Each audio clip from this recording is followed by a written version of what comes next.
පරපරින් පරපරකට දායාදය. අපේ දෙයක් පරිසරයට.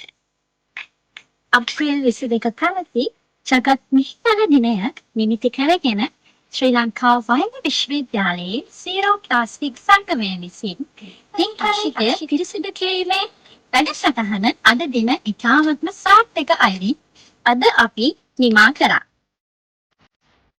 මේ නම කුලියාතිගේ කරුණාගම ඉතාමත්ම උණුසුම් දේශගුණය සහිත කලාපයක මේ වගේ ඉහළ ජෛව විවිධත්වයක් ශක්ති විවිධත්වයක් පවතින පරිසර පද්ධතියකට මිනිසුන් විසින් ප්‍රති උත්තර දීපු ආකාරය ඉතාමත්ම කනගාටුදායකයි.